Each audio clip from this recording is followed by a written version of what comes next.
All right, ladies, gentlemen, we are on super early tonight. Way earlier than we normally are. But I want to welcome you all to Simulation. My name's Jess Rogie, and tonight I have a fun show planned for you. But first, I'm going to do some updates and try to get this music off. Boom there. How are you guys? I just got a text or something. I have no idea. I'm not going to look right at this moment. But what is up, guys? It is actually, what is it? Tuesday, January 28th, 2025.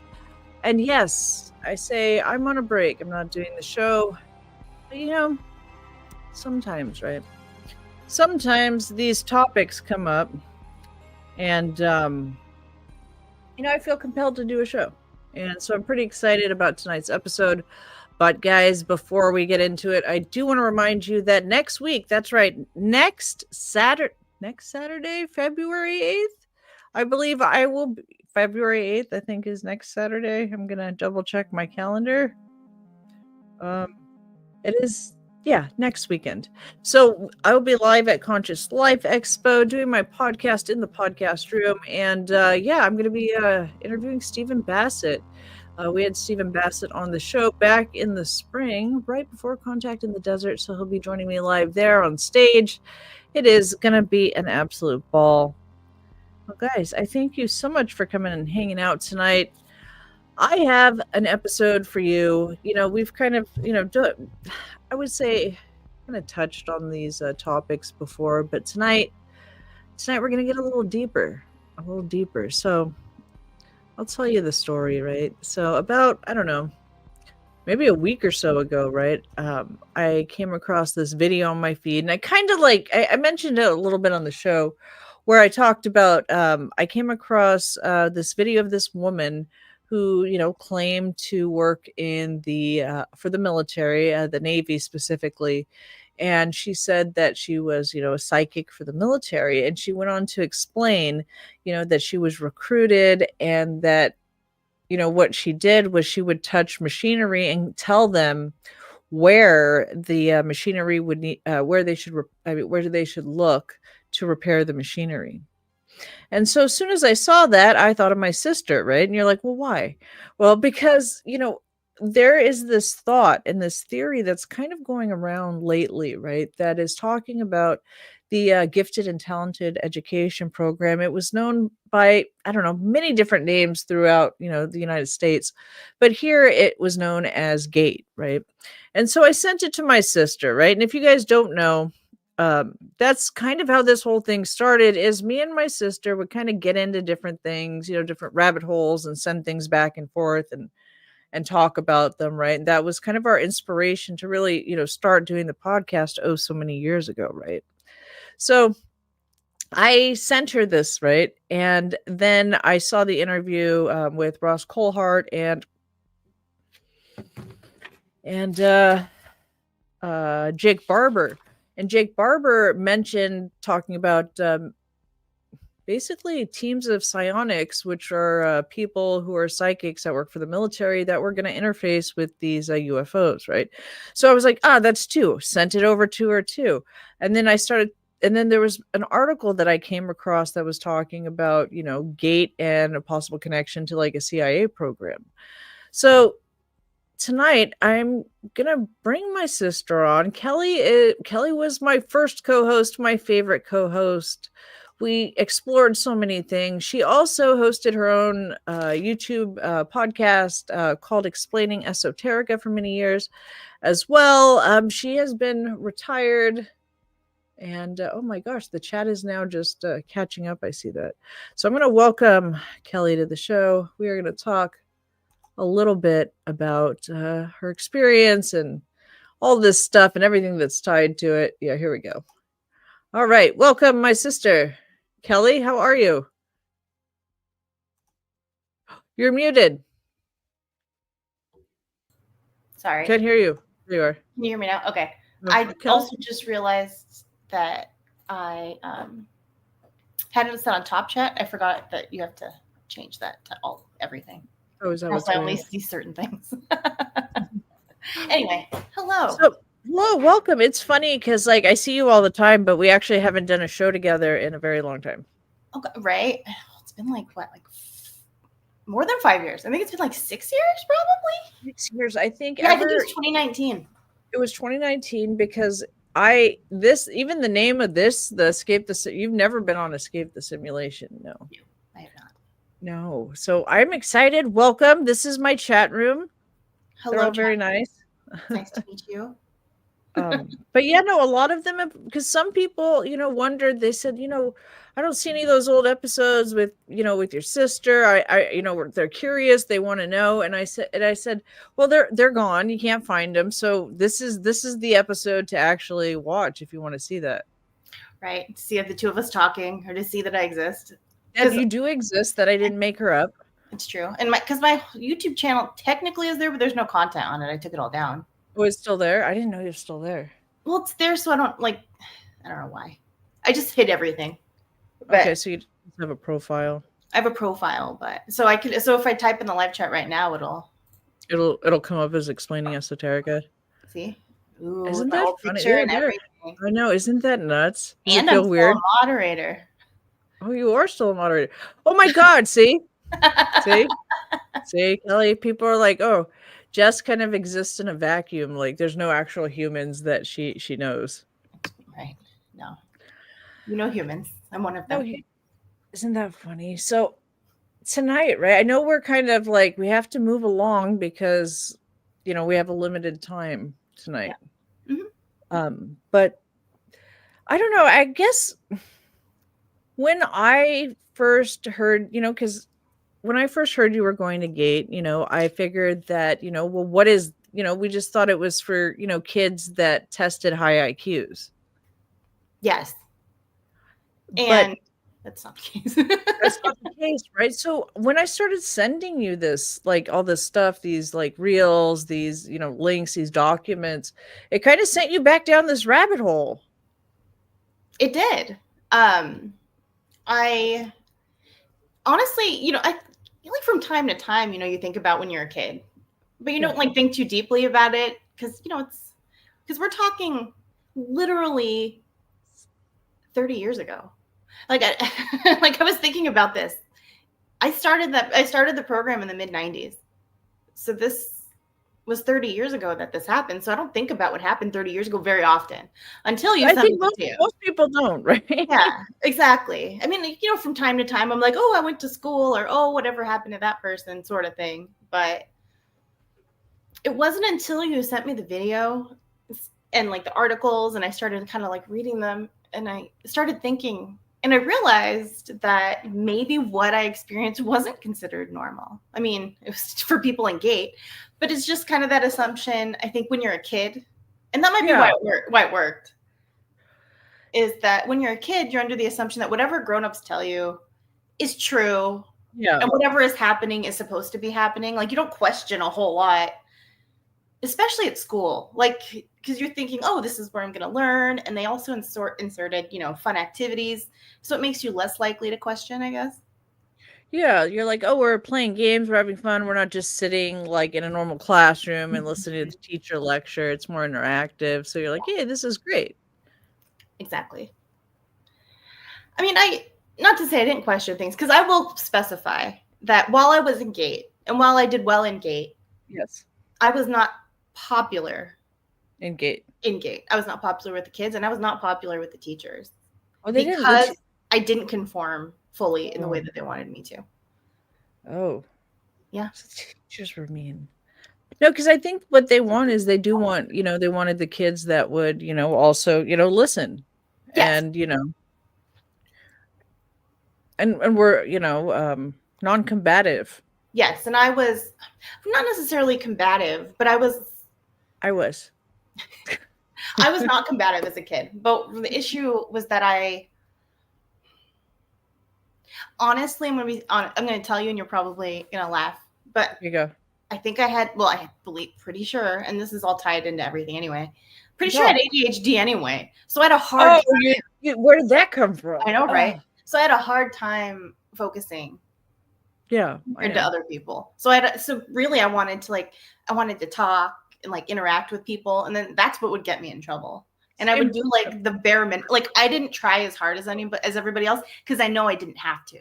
I think that was a big part of it too. Yeah, you're like, yeah, I got this. I know this stuff. Yeah, and I did, and I was fine, and I made it through. I didn't try as hard as some of the other kids in gate. Like for some of the gate assignments, I barely put effort.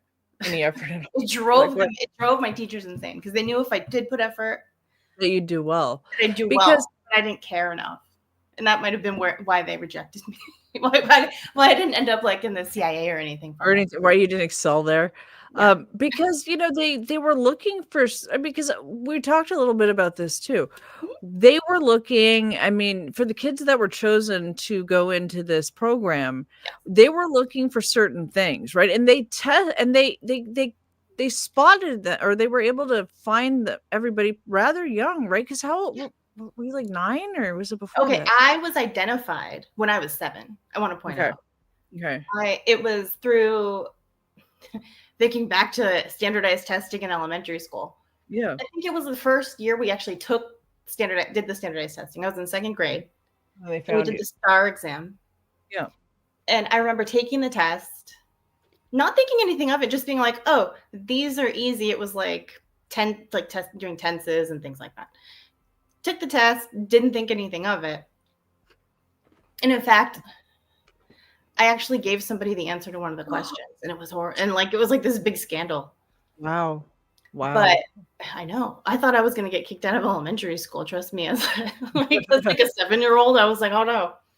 But at the end of the year, when they, the results came back, my teacher called me to the front of the room, and she's like, we're going to need to talk to your parents because, and I was like, why? And she's like, you tested in like the 99th percentile. You got no questions wrong on your standardized testing. So that's what caught their attention. And they talked to our parents and immediately said, that they thought, I might qualify for the program. I was only in 2nd grade, and the program didn't start for in our area until 4th grade. Some places it starts in 3rd grade, some places it starts later. But for us, it started in 4th grade. So basically, over the summer, they sent me for an IQ test at an office. I don't remember exactly where it was, but it was. It looked like it was. That was my next question. It wasn't like at a school or anything. Yeah. And I remember Dad took me, and I sat down, and they were just asking me questions, and for me, I just thought they were weird questions. It was things like they would show me a picture of someone and say, what is missing in the picture? And then I was like, I don't know. And they're like, well, just do your best. And the one that stood out to me was a picture of a man wearing a suit. And it was just like drawn. It wasn't color or anything. It was that's what I was wondering, if it was like an actual image or. And they're like, what is missing from the picture? And giving me no context or anything. And I looked at the picture and I thought about it for a second. And I'll be honest with you, as a 7-year-old, hi Pat. He's so excited. As a 7-year-old, I'm going to tell you, I'd never seen a college professor, and I didn't know what tweed was. I'm just going to point that out just to start off. So he had a tweed jacket? A man wearing a suit. I didn't even know it was a tweed jacket. I just saw, a guy in a suit. So when she said, hey, what's missing? My answer was, I feel like there's supposed to be something on his elbows. Yeah. And she flipped the card over, and then you have the guy, and then you have the elbow patches for a professor, like wearing a tweed jacket kind of thing. So it's things like that. Which is weird, right? Yeah. Because it was kind of like, well, I guess it was kind of a modified version of those, I forgot what they're called, the cards. Not the Enneagram cards. You know what I'm talking about. The Zener cards? Yes. It was kind of like a modified kids version of that without being open, without being super open about it. I remember, but they also asked me simple questions like, hey, how many pints are in a gallon? Like, those were things that stood out.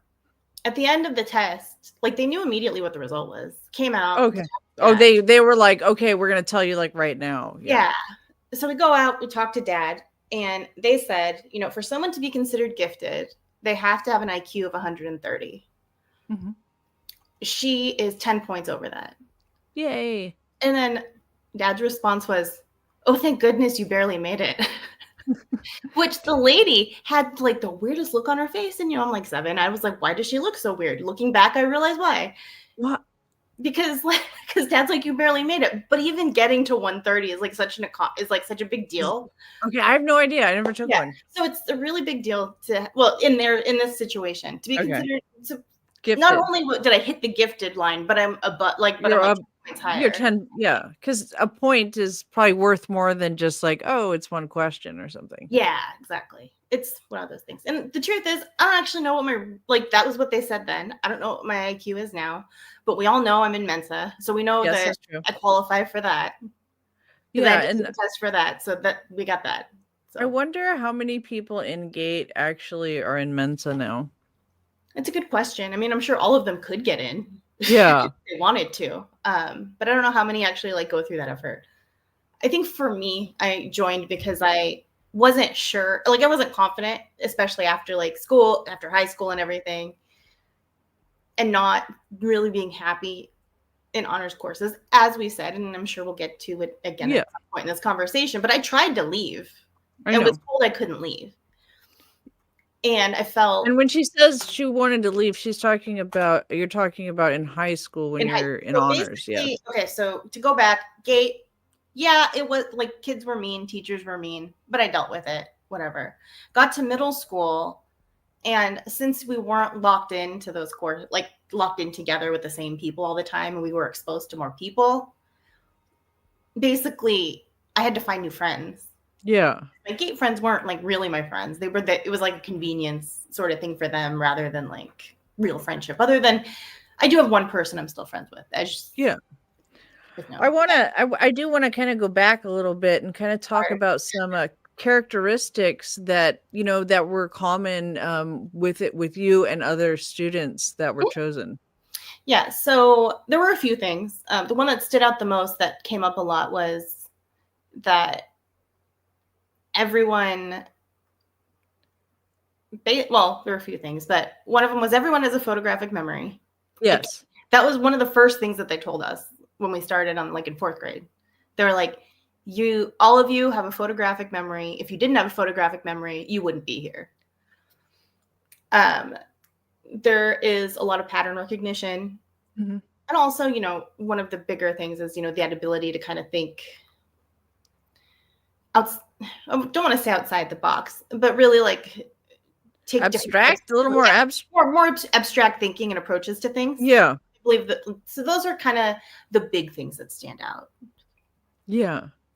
But there's other things, right? Because like you, right? Because I've been on this little rabbit hole with you. The thing we noticed too, I mean, even if you go into the subreddits, is a lot of people are seeing these articles, seeing these TikToks and these reels, and they're starting to, for the first time ever, because of the internet, people who are in this program are all starting to communicate and compare notes for the first time. Mm-hmm. Yes. And reading through those, some of them have, rang a lot of bells for me. Yeah. I mean, there was this, I found this, which was, I don't know if I sent this to you.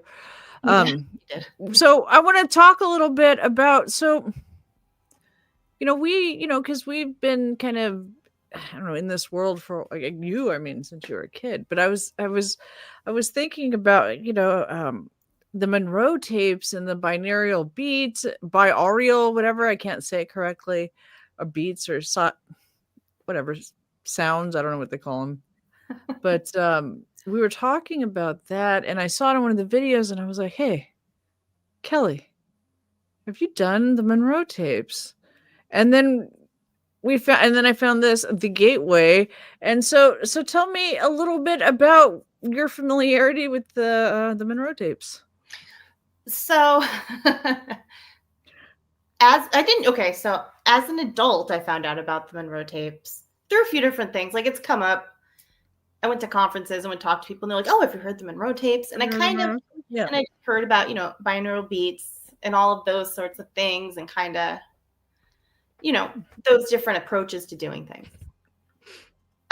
However, once I actually started to really look into it, and also I've listened to them too Since, yeah. since, and they are very familiar to me. I actually have heard them before, and it makes me uncomfortable, so I don't listen to them. But I have heard them before because, as many people have corroborated Yeah. in a lot of these articles, we did spend a lot of time doing like those sorts of like those exercises. We listened to the to the Monroe tapes. We wore giant, earphones and listened, focused. They turned the lights were out a lot of the time or low so that we could focus. So yes, I have a lot of experience with the Monroe tapes as well as other forms of, I guess, or other ways to disentangle yourself. Just, I don't know. I think some people say like to separate, right? To separate. Yeah. So, I mean, you're a kid, you're a little kid. Yeah. You are doing these tapes, and are you going like out of body? So it would, the answer to your question is yes, because I can tell you that there's like big gaps of time that I don't remember during Missing that time. period of time. Yeah. And that seems common with a lot of these people who are telling, even, regardless of even if they went into the program, even in the early 2000s, Mhm. Yeah. So I remember some things, but there's huge pieces I don't remember. There's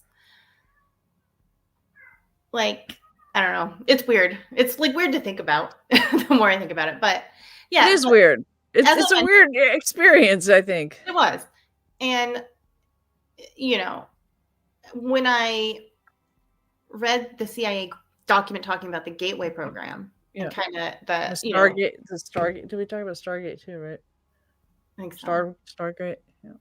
Yeah. Well, so when they talk about it, kind of that analysis of the Monroe tapes and how it works and all of that, and the document starts out by kind of breaking down the other ways that this can be achieved.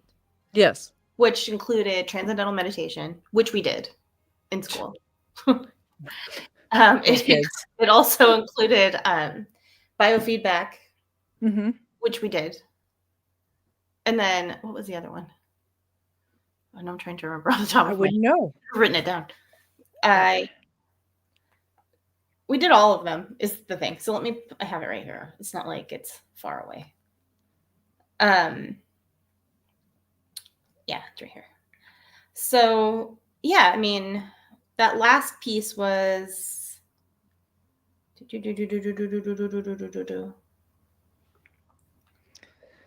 hypnosis.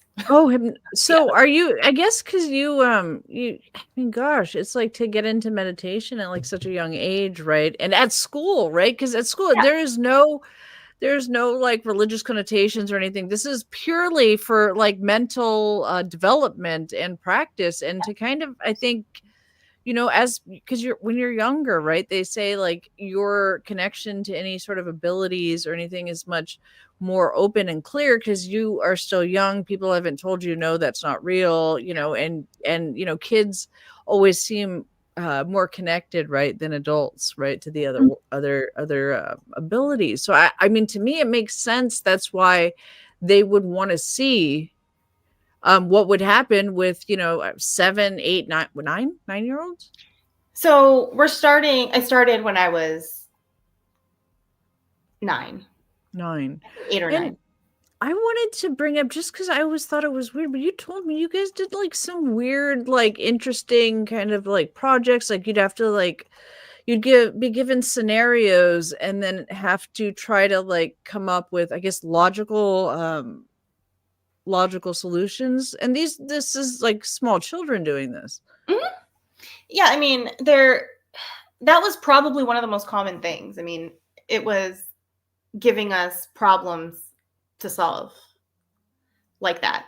I mean, it started out like really small, like the very first day of school, the very first day of GATE, the first night we had homework, and the homework assignment was take this 5x7 index card and cut it so that it makes a circle that will fit like 5 people.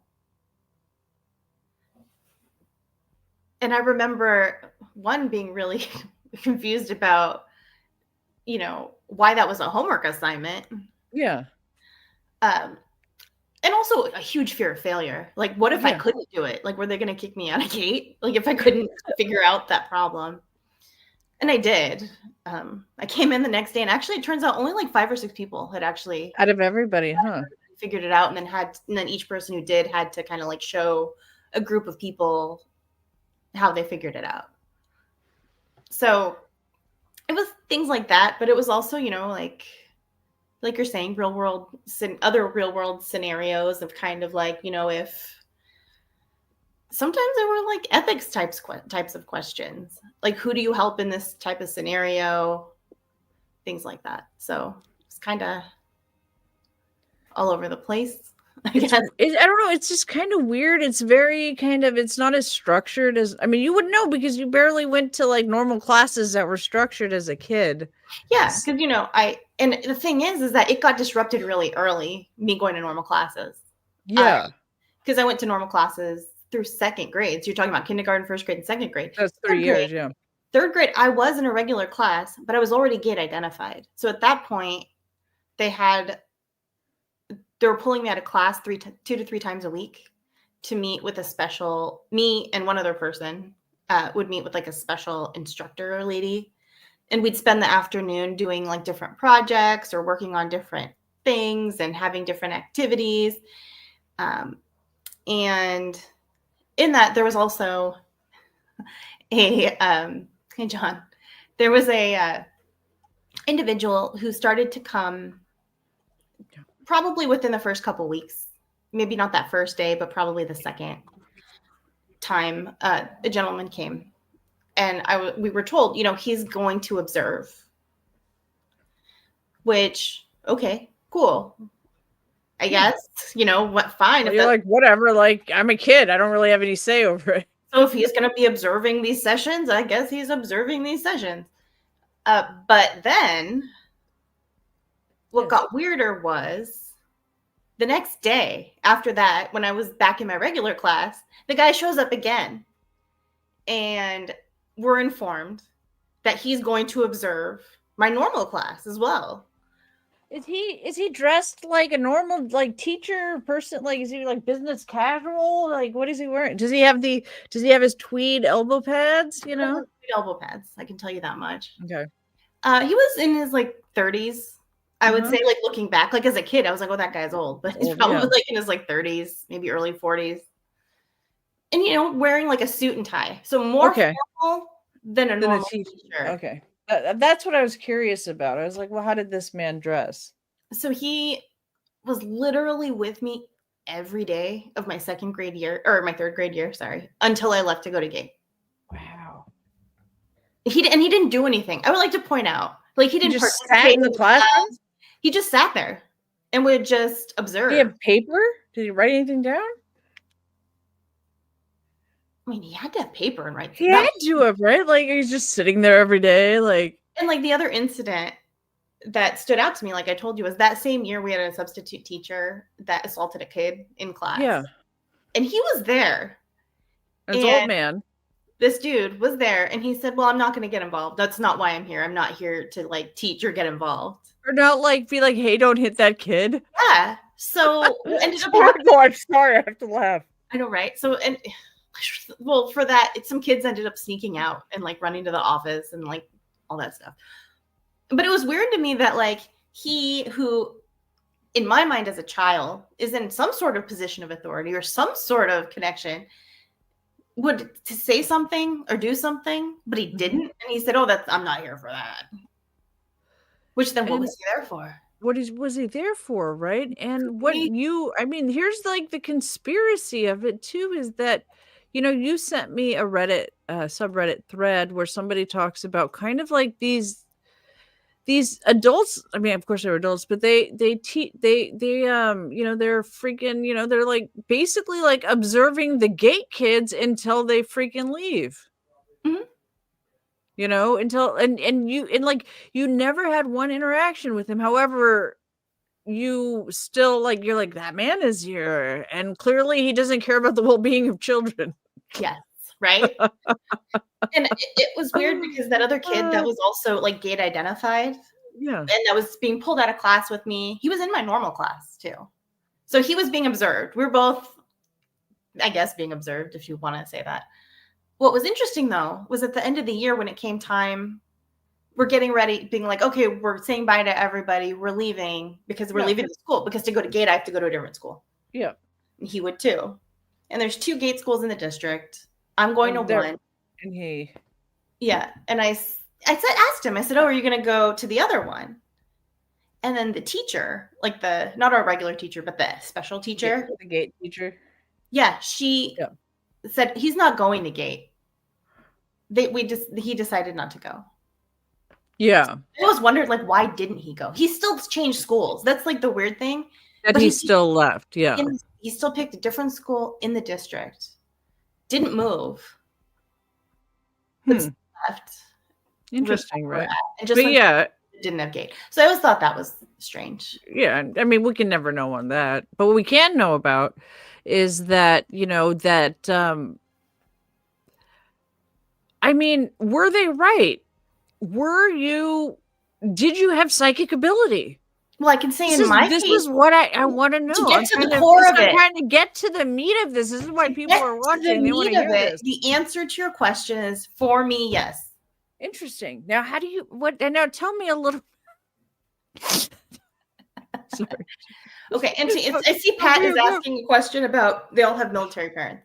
Okay, go there. I'm just going to answer that question very quickly. The answer is, I don't know if everybody had military parents, but I can tell you that a huge percentage either had military parents or parents that went through the Vietnam War. Okay. So we had those. We had both. Yeah. We're double lucky. But there was a disproportionate number of other Vietnamese kids in the program. Like when you compare like the population of the world, and even just saying, Asian kids are smarter, if you want to believe that. I don't believe it. I just we know the truth. Well, the truth is that actually in the class, it was very diverse. It was probably actually equally distributed amongst everything. Everybody, yeah. Yeah. Diverse, but when it came to like Asian kids, right? You're talking about 6 or 7 out of 30, which is a lot if you think about it. Yeah. 6 or 7 Asian kids out of that's a high percentage, because a high percentage, and out of them, 4 of them were Vietnamese. 4. Interesting. So but you don't have to read any of the chat. I know. Now I'm just telling you that. Yeah. So yeah. Now I got distracted. What did you ask? Don't look at the chat room. I'm not looking at the chat. I'm moving it away. What was the other thing you asked me? I'm sorry.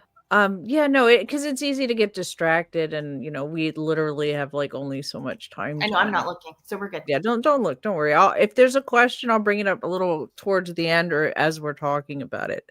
But I did kind of want to get into there are commonality. The commonality is there is a lot of people who had some sort of tie to military. Yes. Another is that these abilities, right? And I think what I wanted to ask you too is because, and this is for the sake of the audience, is that a lot of the time when somebody has some sort of intuitive ability or sensitivity, right, it's often something that is found within the bloodline too. So is anybody in your family sensitive as well? I mean, would you say yes, no, or you were the only one? As much as I want to lie and say I'm the only one, just to be funny, the answer is no. It is in our bloodline. My mom had a lot of abilities. Interesting. My grandfather had a lot of abilities. My grandpa? Yeah. Yeah. Okay. My sister, I don't know if you've met her. No. Happens to have some abilities, and we have some cousins. Heard she does a great podcast though. Yeah, but so that's just on the I guess Asian side, but even on our dad's side, there is actually some. There've been Some too, yeah. Yeah, because I did some interviews with Dad, and I specifically asked him if he or his family had ever had any sort of experiences like that, and he specifically mentioned our grandma. Yeah. And really having kind of like that ability to know, like to know something is wrong. Yeah. Like she went on vacation during the 1960s, by the way. So there's no cell phones. There's not like can't call or email or whatever to let her know. But I guess, there had been an emergency and she was in like Nebraska, which is hours away, and just randomly decided out of nowhere to drive home right at the time the ambulance was coming to pick up her mother, even though there was no indication that anything was wrong. So things like that. So yes, we do have it in our family too, in summary. Yeah, because like, I think that it does, I think for a lot of people it does run in bloodlines, right? And that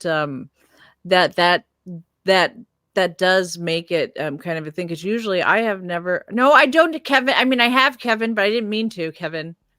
You guys think Kevin's joking, but I've scared Kevin too many times. He's like, Jess. No, so I try not to, but sometimes. But I kind of wanted to get into the abilities, right? Because here's the thing, right? They were looking, because here's the thing, we're hearing, like, mostly what I'm hearing is there's a lot of connection to them wanting psychics to be able to interface with technology, is the things that I'm kind of hearing, right? Because before it was like, it's all like they want us to, they wanted people to remote view targets or things like that. But this is like, they're talking about interfacing with, I mean, if you believe, like, in these what are they called now? UAPs, anomalous, whatever crafts, right? Yeah. That they interface with human consciousness, which is something, I have this like hair standing up, something that we've kind of heard about for a long time, right? So you sit and start to think, and it seems like it's like, after all this time, Kelly, I feel like maybe it's starting to come together a little. It's starting to make a little more sense, right? Yeah, no, I mean, completely. And I mean, yes, we practice like remote viewing and stuff. Yes. But you are right. Right. A big piece of it is, technology interfacing. We spent disproportionate amount of time doing different sorts of things with computers. We would build, like in 4th grade, we would each take turns building like little robots and programming them. Aww. Things like that, just to kind of get us comfortable in technology. And then over time, it just became more and more evident how strong a lot of us were with regards to technology. The thing is that my skills were more on like the soft side of technology. So like the software and the typing. But how about but not one time we did that thing where you had to control the fucking thing on the computer. Yes. I fucked with you and you got so mad at me. Yes. So I can like things like that. Okay. But when it comes to like the chips and stuff, yeah, that's a different skill set. That's like a different type of technology interfacing. So that's why. So basically, it gets split, and then it decides, well, what's more important. And like, what do they prioritize? And I think that especially in that case of that video that everybody's talking about from TikTok, she specifically was capable of interfacing like with the physical machinery. Yes. Being able to fix the physical machinery versus someone like me, I can interface with the software and fix the software. And you work and you work with software now. I do. I do software configuration and fixes. That is exactly what I do as my career. That is so funny. She's like, I interface with technology every day. Every day, just a different kind of interfacing. So technology. And then by the time I got to middle school and, people are taking normal computer classes, the teacher was blown away because I'm just like, blah, blah, blah, blah, and typing things way faster, not even registering the games, and instead just typing at speed, if that makes sense. Yeah, no, I get it because we were a little lucky that we got exposed to technology very early because of our dad, Yes, and he interfaced with technology, if you think about it. Huh? I said he interfaced with technology. Dad did too. Yeah, I guess we're technological people. Didn't you And guys he know? was in the military.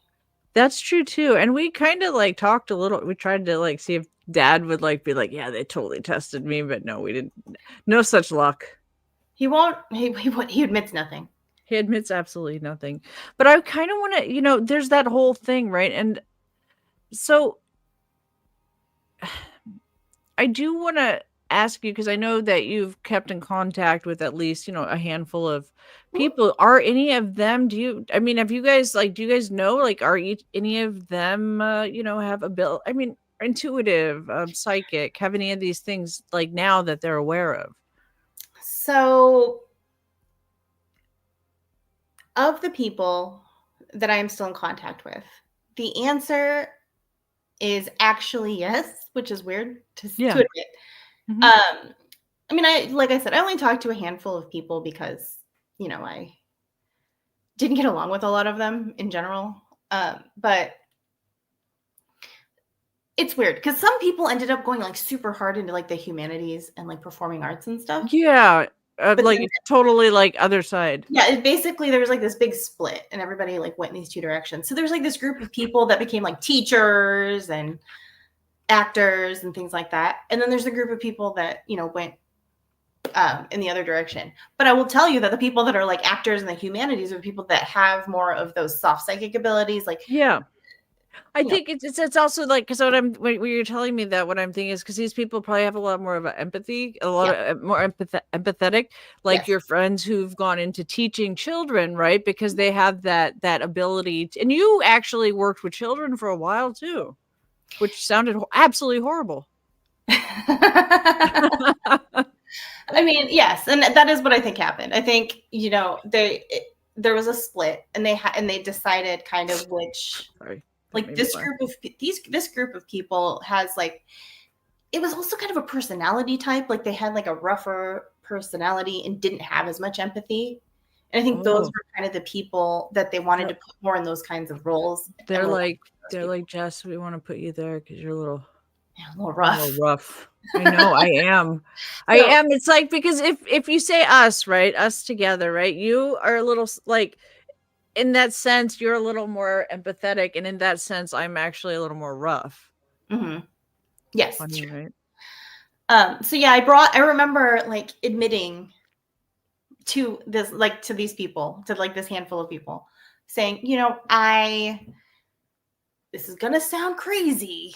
Welcome to the show. I know, but what I said to them was, this is what I said. This is Oh, you gonna said to them. I thought you were saying it to me. I not was to like, you. wow, Kelly, this is gonna be nuts This if is you're when I telling was me it might sound crazy. outing myself to them, saying I have psychic abilities. Don't think I'm weird. Is basically kind of what I did. And then they're all like, And then the no, response just was, kidding. Sorry. yeah, well, We that's totally know. normal. Like kind of thing. Like no, like it did Uh, not, like it wasn't a big deal. And I was like, oh, well then.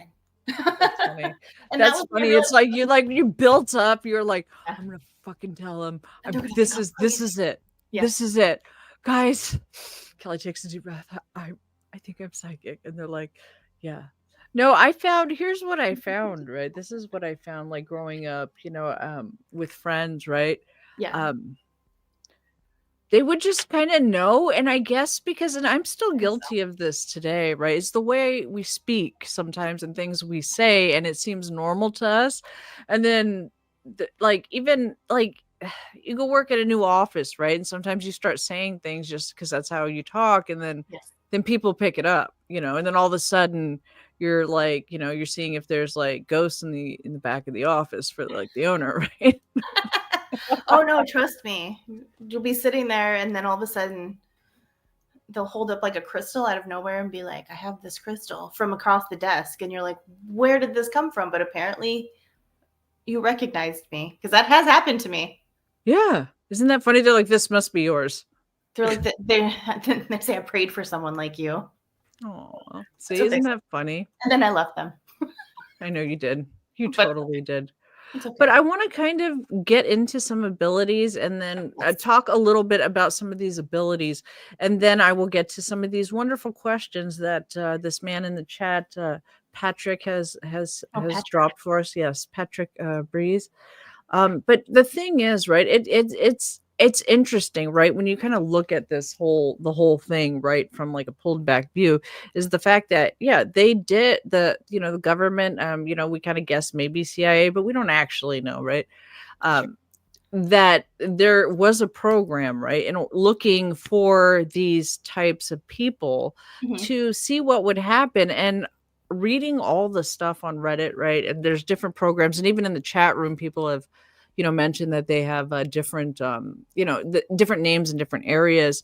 And a lot Yeah. of people had similar and then also different experiences, right? So as I'm looking, I'm like, some are control groups, some of them nothing happened, some of them they did the training, like your group got Monroe tapes, you did meditations, you did a lot of like imagination kind of projection thing, pattern recognition type of things as well, right? Mhm. And we talked a little bit too, is that they and I wanted to get into this too, is there was this thought of they were trying to get you to basically be able to do the hemisync thing where you can control either, control your Oh yeah. logical and creative side. And I wanted to get into Mhm. that a little bit.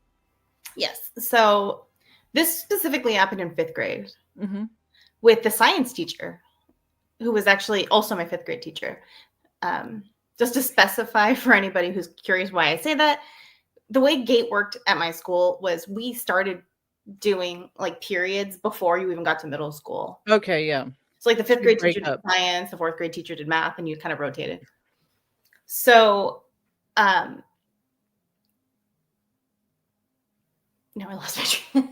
I lost my It's train. because the government. It's the Okay, government. No, I I'm know just they're kidding. stopping me. So They're anyway, stopping 5th you. grade, They're sending the brainwave. the Sorry. teacher basically was saying, this year we're going to focus on basically trying to trick your left brain, your logical brain, into being more creative. Yes. So we would do things like they called it left brain drawing. Mm-hmm. So what it involved was taking a picture, like flipping it upside down, Mm-hmm. And and then then drawing it piece by piece without flipping it back over, and then flipping it over and kind of looking at the result, and using that as a starting point to be able to kind of use your left brain and logic to start being creative, to bring that up to that level. it's interesting, right? Because that was that when we talked about that the other day, I was like, that is a very God damn it, Kevin. Says I don't have a train of thought. Sometimes it's an Uber. Waka waka.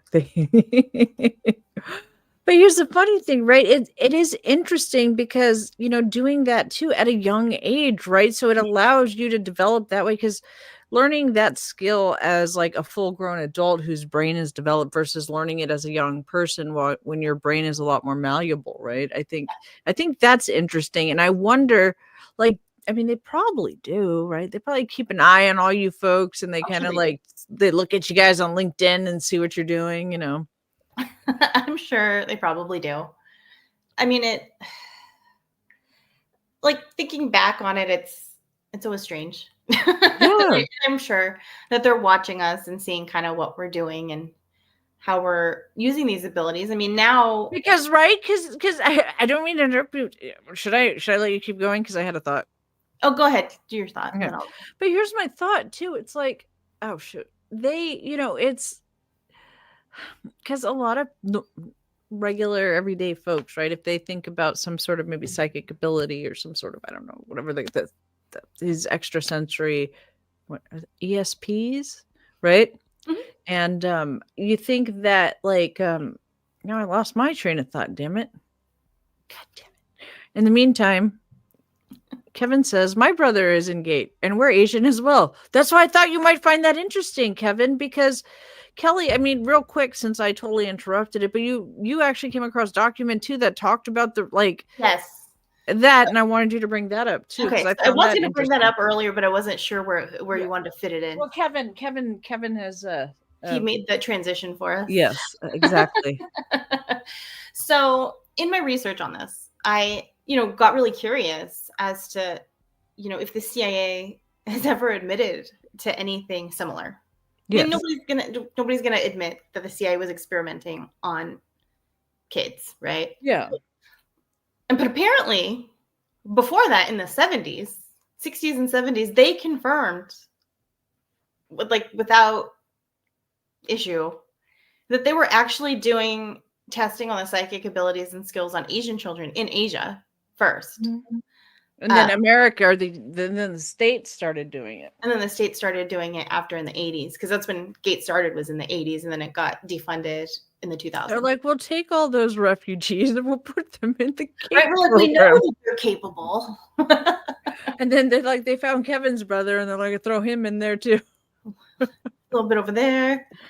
So yeah, I mean, I mean, but what you were saying, like with regards to kind of practicing these things early and young and like being more valuable, I mean, it has given me a head start for sure. It's very easy for me to drop into a meditative state. It's very simple for me to, access like remote viewing. I'm like turning on my third eye, but it's always on. So I guess remote viewing, I guess, is really what I mean. Astral projecting, all of those things come like I can, if I just have quiet in 5 minutes, then I can jump into it. You can do it. And the interesting thing about these kind of people too, right, I find is that it's because here's the thing too, it's like you had a natural aptitude for it already, right? And so being in that program too is like, you got to introduce the Monroe Tapes early, so you were able to get out very easy, right? I think what's interesting. Oh, I did not, Pat. I will show her. Let me show you, Kelly, my prophecy stone as I tell this story. Pat sent me this wonderful prophecy stone. I think it's a tektite, like a moldavite. It's also a desert glass. Oh, very nice. Very nice, right? Yes, I like it. But here's the thing, right? It's interesting about. I kind of wanted to go back and touch a little bit too upon that. When people, right, in media or pop culture, and when you think of psychic, right, you think of like a fortune teller or somebody, reading your future, or doing some sort of divination, right? But that's just like a very like small like piece of the pie. And a lot of people but here's the thing too, and I do want to mention this too. Humans have natural intuition, right? We are, and women, I'm going to say women are a little more open to this, I think. And not to say I'm not being sexist. I know everybody in this audience is very open to it, but there are people who just don't believe in it, right? Or don't believe that you can connect, or that energies. I don't know. What would you say, my sister? What that? About it kind of being natural, and just like that the force is all around you. Ah, shit, right? How many midichlorians do you have? Did they do your midichlorian count? Did you hang out with Qui-Gon Jinn? And it's like, did they make you do flips? Yes. I know. Ridiculous. Did you leave when Anakin came? I did. I left the school. As soon as he walked into the school, I left. You're like, I didn't have to worry about it. No, but in all seriousness, right? I think that, I think too, just, because women are like every woman knows, right? Most women know, especially women who have children, right? They have that psychic connection to their child. Like, what your kid, like when your kid's like looking at you and you're like, he wants this. And you're like, he didn't say anything. He just like the other day, right? I went to pick him up and he got pissed off, right? Because I fucked with him one day. I was like, every time I saw him, I boop his nose, right? So he was getting pissed off at me. But I went to pick him up and he just started like yelling at me. And she goes, he thinks you're messing with him. Yeah. I was not. So I think that just kind of being in that experience, right? Women are a little more open to it, a little more comfortable with it, just because, we're the feely, emotional people, right? That's what we do, So we know. But I do kind of want to get in, because I know we have to, we can't go forever. We have to. But I do want to talk a little bit about abilities again. And then I do want to get into some questions. Being kind of a natural, right? And having a natural aptitude for this, you've had a lot of different experiences, and we discussed things like telepathy. Mhm. Precognition, Yes. clairs, right? All the clairs, All and players. Yeah. should I say them because I had to open it because I used to be like, oh, I knew all of them. Right. Clairvoyance, right? And that's we were talking about third eye, right? Being able to Yeah. see with the third eye, which I don't know. It's just I think in the way that we experience it, it's just like doing too much training, too much like learning people's techniques, any of that will actually It fuck it up messes for it up. us. Yeah. It fucks it up. So that's why we stay like for me and her, we stay away from any dogma, any training, any of that. It's all natural, right? Because you do that and then it complicates it. We just do. I mean, our experiences, Just we just do. do. We just do, right? It's true. Um, the clear audience, clear hearing. Like I know Mhm. you've heard things, I've heard things, and it's not like we're crazy or anything, but like you hear things, right? And then you're like, oh, well, it's right, right? Or that might be something I need to look at. The sentience, clear sentience is, I guess, I guess they're saying it's, it sounds like they're calling clear sentience kind of empathy, clear feeling. Meh. Yeah, I I don't don't know if I really like agree with that. that, but I don't okay. like that. And then they have the clear smelling. You've had smells. I've You, had smells. yeah, that used to be my strongest one, which drove me crazy. Is that you'd smell, right? Like I'd smell things, I'd be like, oh my gosh. I know it's happened to me, right? And I'm like, that's so weird. They also have clear empathy. I picked a horrible list. Yeah, because clear scent, it should be more like like knowing or just like like an instant download, I guess, of Yeah. knowledge, I guess is a better way to describe it. And then how Especially about if they separate out empathy. I don't know, it's weird, right? And then And Pat, it's thanks, taste. Pat. Thanks, Pat. Have you ever did the clear tasting? No, it's not. What kind of I It's good for bakers, is natural chefs is what, and that's an ability that you're into. it is an ability I have, but it's not like you think it is. It's not like I eat something And it's like you're Remy the rat. That's and how then I Remy, imagine you. well, I mean, that kind of happens, but not in the same way, but it's the You're like, taste, like to taste together. But what I'm saying is that what it really is that "Uh, like when I touch things, like I have to be careful when I'm cooking meat. I guess is the I best. know. Oh yeah, I know. It's that Like I touch it and I It's can it's feel because it. what's funny is because it's what I was talking about. So we were talking a little bit about psychometry, right? And Yeah, so it is psychometry, really. and it's the worst thing, honestly. And I'm telling you guys as a realistic thing, when you try to get rid of shit, then you're sitting there, you pick up something, and you're like, "Oh, the day." I remember, yeah, it's horrible. Why do It's you think horrible, it's right? hard for me to throw things away for the same And reason? so it's like it's something stupid. It's like, oh, I remember I bought that photo album and I never used it, but I remember and then you're holding it. You're like, oh yes, that's when I bought it. Like takes you an hour to go through like anything. So yeah, no, I get it. Meat, I do not like to touch when I cook either. But you Poultry is just kind of actually have the to. worst, and I don't know if I don't Uh, know why. Probably because of what they do to those poultries. Well, they do a lot of things to other animals too, but Yeah, but for some reason, I can pick it up for poultry really easily.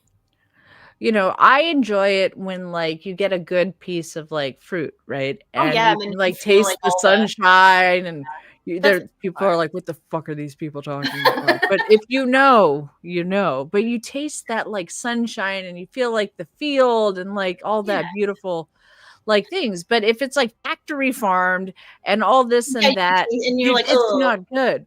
But if you have something like that that's like grown on somebody's property or something, then it's like beautiful, mm-hmm, right? it is. Yeah, see, Ricky has the same thing. He says I go through stuff and it brings up memories of why and when I got it. So you're there like forever. You're like, I can't clean shit out because of this. Oh man, that's true, Kevin. He says mute people do not say they are mute. And the crazy thanks, guys. I love you too. But it's interesting, right? And I mean, kind of the thought is like, yeah, probably they were right. And then it moves into things like, we talked about telepathy, which like with your child, right? Yeah. But like it's also like animals, Oh yeah. plants, Mm-hmm. it's being able it's being able to connect to the energy. And I was kind of thinking about that too, because me and Kevin had talked about like how different things have consciousness, right? And when you take like a salvia, that Mhm. it like you can become the table, you know what I mean? And you are connected to the consciousness of the table for that time, right? Mhm. So everything has this sort of consciousness, and I think what it is the ability to interface with everything, because everything is, I guess, should I say it? It's all the same. It's all interconnected. It's all interconnected. um but astral projection, right, and coming out Yeah. of body, right, and things like lucid dreaming, Mhm. yeah, I've object consciousness, yeah. Have you talked to a table or anything weird? I the weirdest thing I ever talked to was not a table. It was I'll always remember this. I mean, I didn't I'm think about it curious. I didn't even know. I just threw this question out, so I'd like to hear. until you said it. I forgot about it until right now. But I don't know if you remember oh my God, this was 13 years ago, 2012.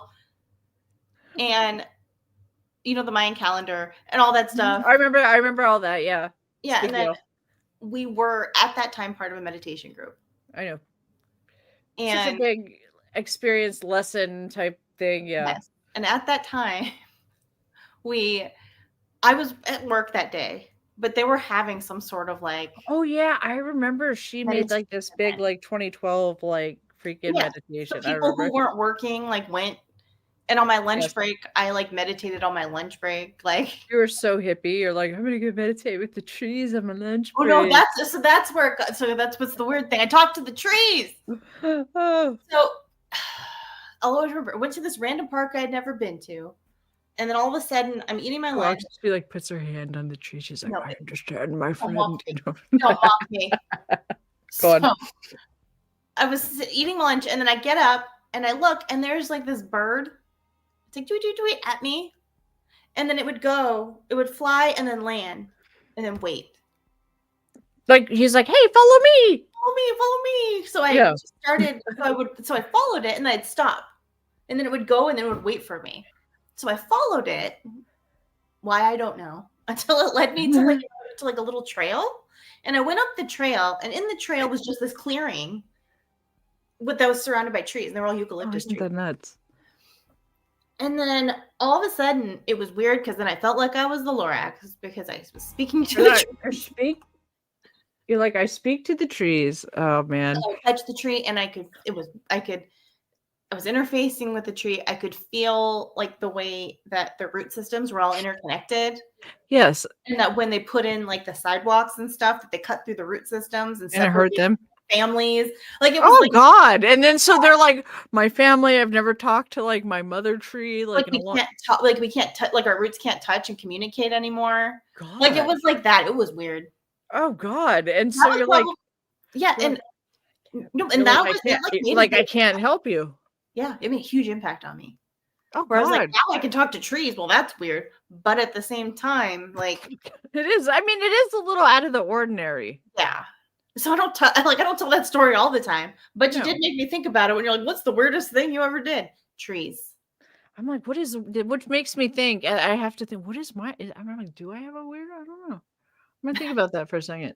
But Kevin also does say he has been at table. He's been at road. He's been all kinds of stuff. It's very Wow. interesting. Yeah. Very impressive. He's Pat used to talk to tables and walls, but then he stopped drinking, which is good. Good for you, Pat. Johnny Side says, I connect with animals, especially dogs. Plus, I have a rock right next to the road I say hello to whenever I drive by it. Wow. And Sylvain says, plants. I confirmed during my training, we work with a lot of them. Hmm. I know I communicated with some plants when I was gardening before.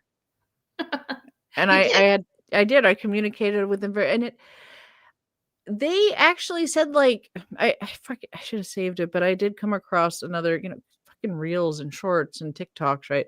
Mm. But this man was saying that, like, any plant like you have in your house or like kind of on your property that you do, right? It gets used to your energy, and like they can hook up the EKG meters, I think meters, and be able to sense a change in them when you're around, so your plants, everything is conscious, right? Everything has some sort of consciousness. Does the plant worry like you worry? Probably not. Like its world is a little different, but it makes me feel really bad for, the house plants in little pots all by themselves.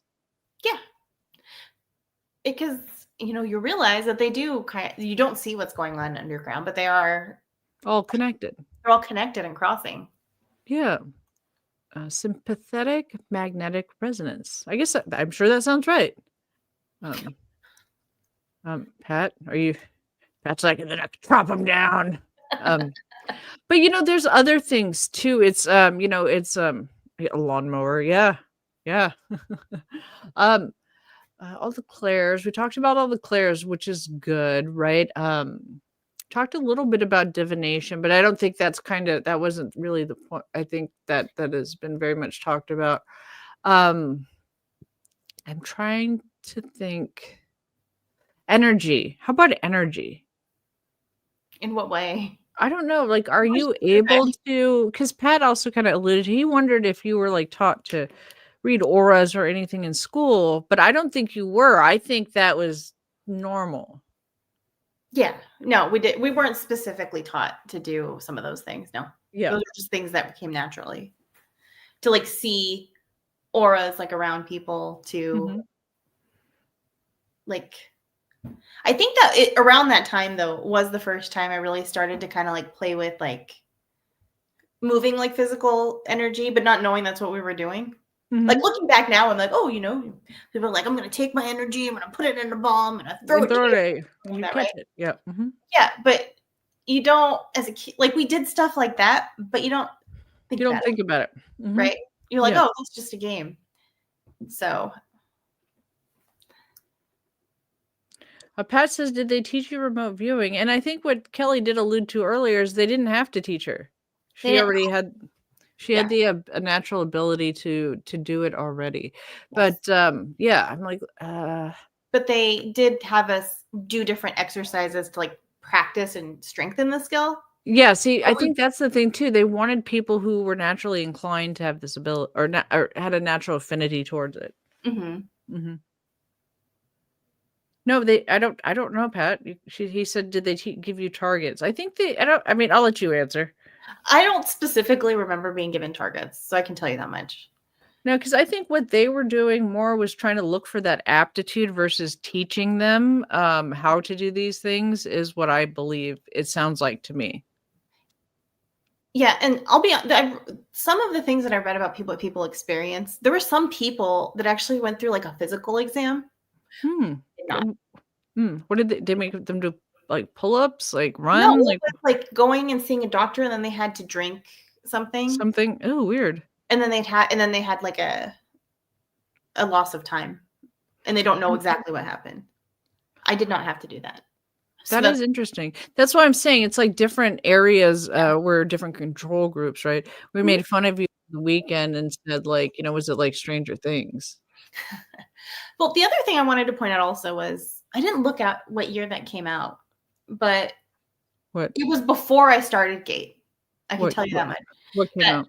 I was really scared about going to a different school, going to smart kid classes, and not knowing what to expect.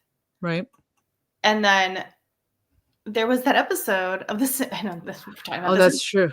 It's always The Simpsons, right? Right, where Bart takes a standardized test, he cheats, and ends up I didn't cheat, but he cheated and ended up being identified and going to the gifted school. And they did all sorts of weird stuff. So I just assumed that anything weird that happened was normal. Like that's because you were they programmed you and put it in your little noggin. So when it happened, you're like, what happened on The Simpsons? It happened to Bart. Yeah, so that's what's supposed to happen. So that also caused me to be like, okay, this is normal. Yeah, but it wasn't, right? The one thing that like I wanted to really talk about too is like, I guess the dream stuff, right? Because like the lucid dreaming and then like, like super vivid dreams that are so realistic, right? The precog, continued, shared, right? And then also the thing that got me that I saw in these forums, and you also, you also had a similar experiences. These shared locations Yes. that people in the program, or I guess people maybe who are sensitive, also go to these collected kind of created spaces. Yes. Can you So, talk about that?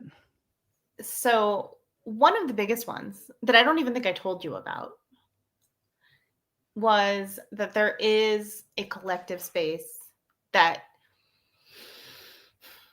it's kind of like a classroom. I'll like Yeah. to be honest. Yeah. It's like being in a classroom with a lot of the same people that I was in gate with, but So we're all you were, adults. Like we're age appropriate. Like this is me yeah. now, but we're going So, into there. We're so not this, in you school. now, this is, you're talking, this is like current, like something Over happened the recent. years, this has Yeah. happened multiple Yeah. times where I end up in this classroom like thing because we were in a classroom together. So I guess to me, it makes sense for that to be kind of the environment and interacting with them again and doing things. Can't quite remember exactly what we would do, but doing activities there, something. Interesting. There's that.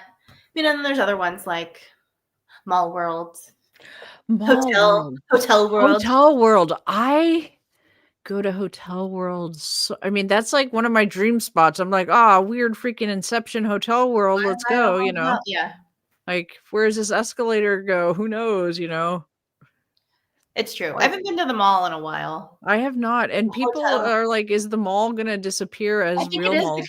because malls are disappearing. So I think So it's not in the consciousness as much. yeah, isn't that crazy? Yeah, Pat wants to know, did you guys share dreams when you were little kids? Probably. I think we did. Mm-hmm. There were at that time, there were people that I was close to, and we would spend a lot of time together, and we did share. You did dream stuff, yeah. We did dream stuff, and I kept in contact with her through college, and then I kind of just didn't, yeah. We kind of lost touch. But yeah, she was someone that we would. Yeah.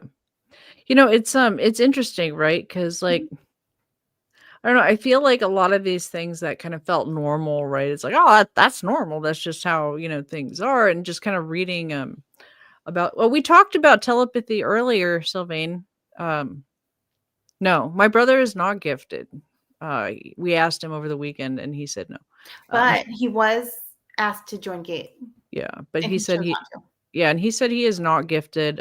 He said no. He said nothing at all. So, but yeah, we did talk a little bit about telepathy earlier. Yeah. So, but yeah, it is a thing, and very easy. I mean, I have telepathically communicated with you. Remember that one time I told you the story of me communicating with that guy about his he had like a crystal necklace, and then like all of a sudden it was like, oh, we never talked. We never actually spoke. That whole conversation occurred like, so the thing is, right, I guess I'll say this, because it seems like, right, like within siblings, right, it works, right, like we can, like, we can know, right, with you and your child, Yes. your adorable little child, you know what he wants, right? If you have a close friend, you also can, I think, and then sometimes it's like random ass people, right? Romantic partners, I think that's that people notice a lot, but people are close to you, right? And then the random folks like crystal necklace guy, or I freaked a lady out of conscious life one year because I was telepathically communicating with her that I was freaking out just in general about other things. Yeah. And for some reason, like something looked weird about her, and I just kept thinking that something was wrong. Yeah. And I didn't say anything to her. And then all of a sudden, she comes over. She was like 20 feet away. It wasn't like she was right next to me. She comes over and she's like, I am supposed to be here. And was like angry at me. Did you look at her and go, what the hell is going on with her? Yes. And she came over and yelled at you? Yes. Oh, 100%. damn. That's what happened.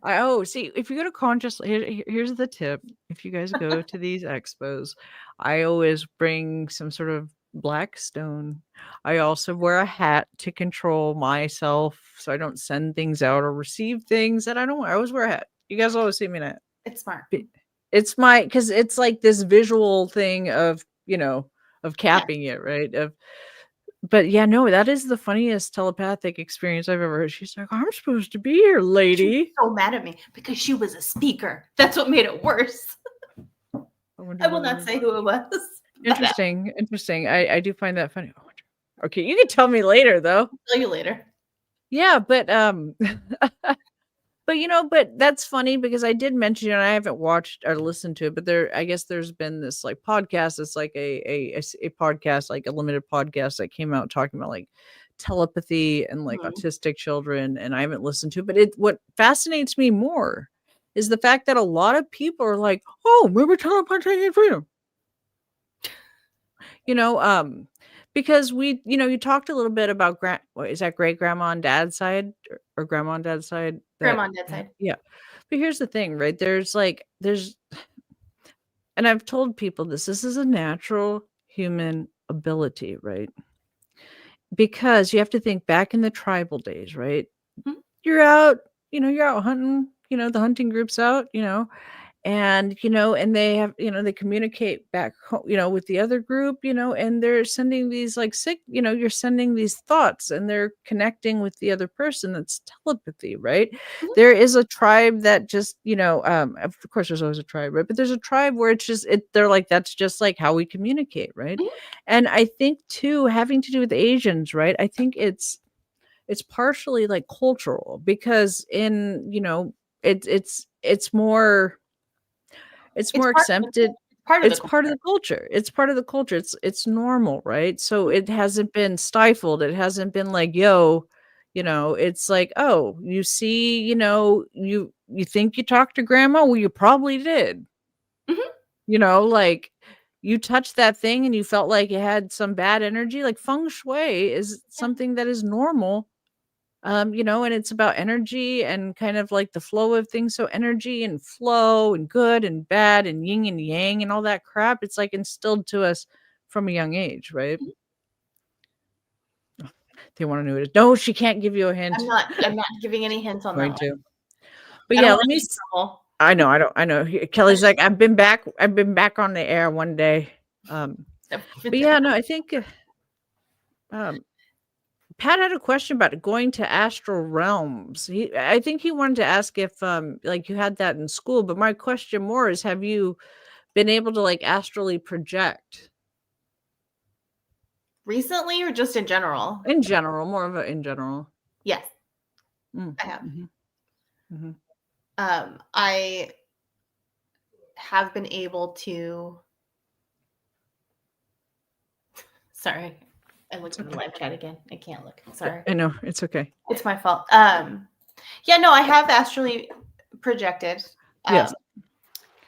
Usually sometimes I do it for fun. Like I'm like, you're like, man. I know it's weird. If I can't sleep, I'll be like, okay, I'm gonna astrally project. I want to go to like the Eiffel Tower. Do you? I've done it before, yeah. I do stuff like it, or just go to other.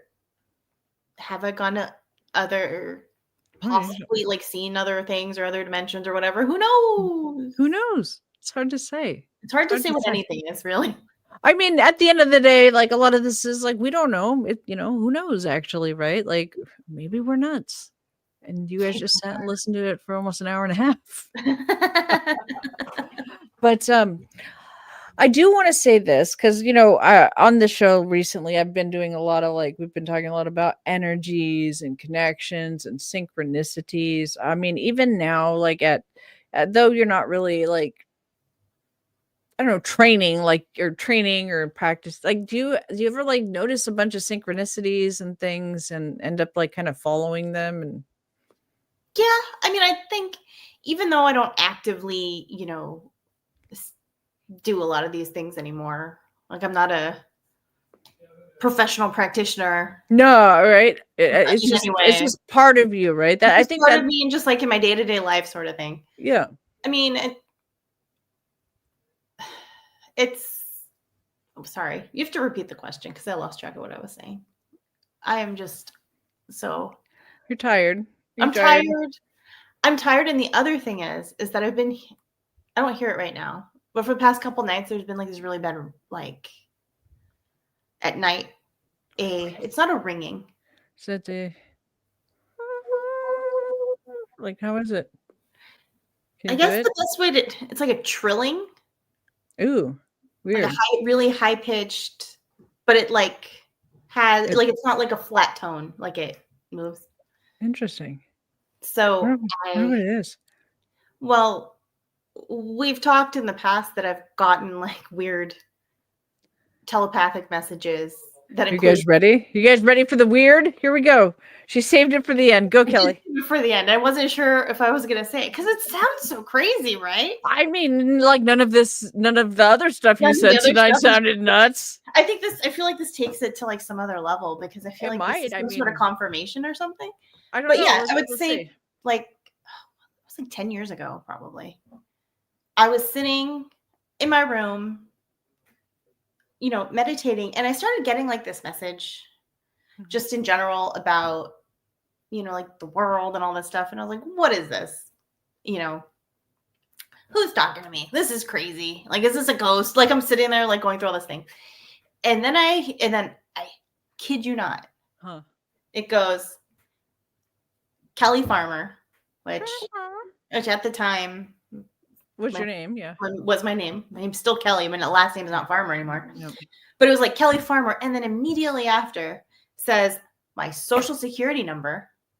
That see, that is the thing that got me, right? Because a lot of people and if what it sounds like, right, is that a lot of the time when they do like the remote viewing target, it's numbers and coordination. It's just numbers, right?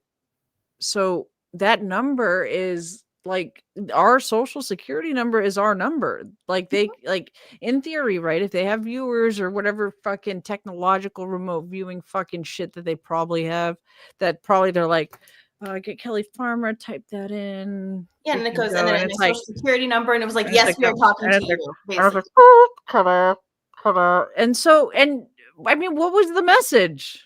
Let's get crazy. Let's get crazy. Give the people some crazy. Like, it was basically, just kind of like that. I should have written it down, really. You should have written it down, but it was really just like a message about, Kelly Farmer. Kelly Farmer, listen to me. Do you have a? It was kind of just about like the state of everything that was going on at that time. Mm-hmm, mm-hmm. And kind of like, oh, these are things that need to change in the United States. But like, it's like you have no control. Like, well, you're like, well, what am I supposed to do about that? Like, as a person, right? It was almost like they were sending the message to like a bunch of people to try and get them to do something.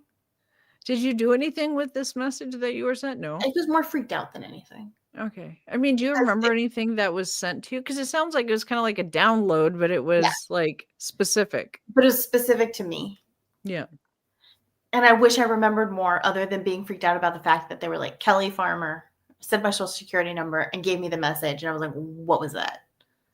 I mean, and was it, I mean, it wasn't like audible, right? It was just like, no, it was like in my head, I guess. Yeah, so it's like immediately, yeah. Yeah. Testing the PA system, maybe. Yeah, that's what Alien Love says. Testing the yo security number. I mean, social security numbers. Hello, can you hear me? Hello. Okay, looks like it works. No, it's so funny, right, to think about it in that sense. And I mean, and that incident that occurred, right, that only happened to you one time, right? That only happened one time where I got like that full thing. Have I gotten other downloads? Yeah. Or can I confirm it's from the exact same source? No, because I didn't get that the whole like weird the introduction where they're like, I think that's what was weird about it. Like, here's your social, just so you know. You know that you're you. We're talking to you. Yeah, like not any other Kelly. Isn't that funny? It's like so, but then it makes you wonder, right? Do they send messages to people without saying the social? They're like, yo, this is, and if somebody's fucking around, they can be like, you should really order pizza right now or Right. something. You know what I mean? Like, well, because a lot of the things I came across, like in reading all these other people and their experiences, a lot of people talk about the fact that when they did hearing tests, and they were specifically looking to see if they could hear tones the different tones that other people can't hear. And I think that I do hear those, and that's why I hear like the trilling and that because it's not like normal ringing, like it's not like tinnitus. Yeah, because sometimes I'm like, do I have tinnitus? You know, but I think it's different. So I think that, and here's another thing I'm going to mention too, because everybody knows I have I can't see jack. Even with glasses, I can't see jack. Right? I need new glasses. But you have like spectacular hearing, always tests very well, and your vision. The thing about your vision always got me. You have more than perfect vision. I have more than perfect vision. I can see at 20 feet what most people see at 10 feet. Yeah, guess what I can see? At 10 feet, you're lucky I know it's you.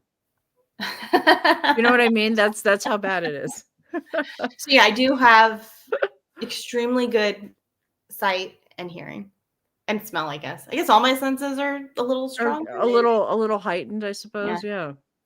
But I find that funny, right? Because like I have the worst vision. But since you have bad vision, it just enhances your other one. I'm like Daredevil. You are like Daredevil. Basically. You control your blood pressure, though. That's the question. Yeah. Hold on. Yes. Okay. Well then.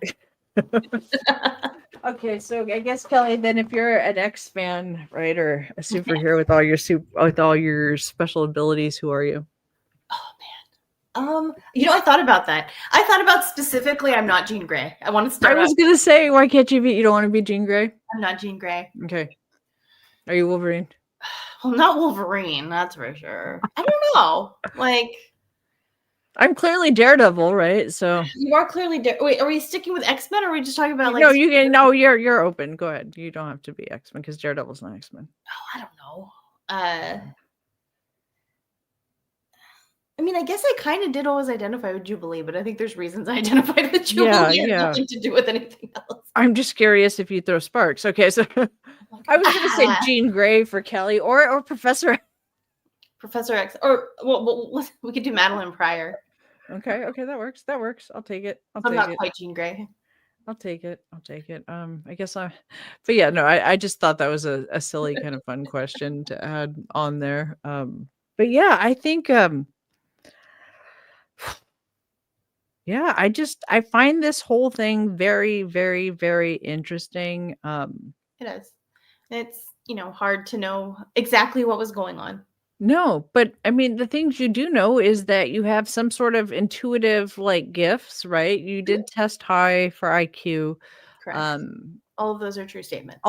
There's a lot of things that are true there, right? You have a lot of family members, even just like cousins and aunts and uncles and siblings that all have like some sort of, connection to these things as well. And also you've honestly seen like a lot of your close friends you've attracted also have similar things, right? Similar abilities. And I would say for me, some of my friends, I mean, a good portion of them as well, Yeah. And I think it makes sense for it to be that way because I think, we give off more than just like your personality, but I guess I would say like your energy signature in a way. Weird. I don't know, weird energy signature. But the other thing is like curiously, from what I sent you the other day, I did think it was interesting about one person's experience in GATE. Had like similar to me, that person's getting pulled out of class before I went to the program, like when I was at my first school. He was being pulled out of class in meeting with this lady, and at one point she told him that they're looking for specifically receivers and amplifiers. That I found interesting. Can you talk a little bit about that? Yeah, so the idea being that there are some people within because this is talking within, the realm of GATE specifically, saying that everyone there is either a an amplifier or a receiver. You either receive the information, or through you and your energy, somebody else can get the message better, if that makes sense. Like, you strengthen the message for other people. Yeah, is it like, I don't know, So, you know what makes me think of? It's like Rick needs a Morty. yeah, exactly. It's You kind of know, like, that's the first thing I'm like, it's like, oh, so every Rick needs a Morty. So you need, but it's like, I mean, I guess you don't know. I mean, but how do you know if you're the what if receiver? you're both? Because what you both have received information and sent information to that lady. You sent the information that got very upset with you for well, being Yes. like, "Who's that lady?" But then you receive information from different things. Mm-hmm. Hmm. Yeah, Hmm. so it's interesting. It's hard to know, what exactly, like, which role someone has, or if they can have both, or I does it depend? assume. Like, is it with certain people I am an amplifier, but with other people I'm a Oh, receiver? yeah, and think about like I'm thinking about a friend, right? And how one partner in the relationship amplifies the other partner's abilities, Mhm, and that was a good example, I think. And that person and their spouse is very they're both very intuitive, but only one kind of, I guess they both kind of like acknowledge it. mhm, Hmm. But I noticed that with them, and I think you know who I'm talking about. I do. So, oh, interesting. Sorry, I just saw what Renee put. Yeah. Think tanks, yeah, and I think some of them were think tanks.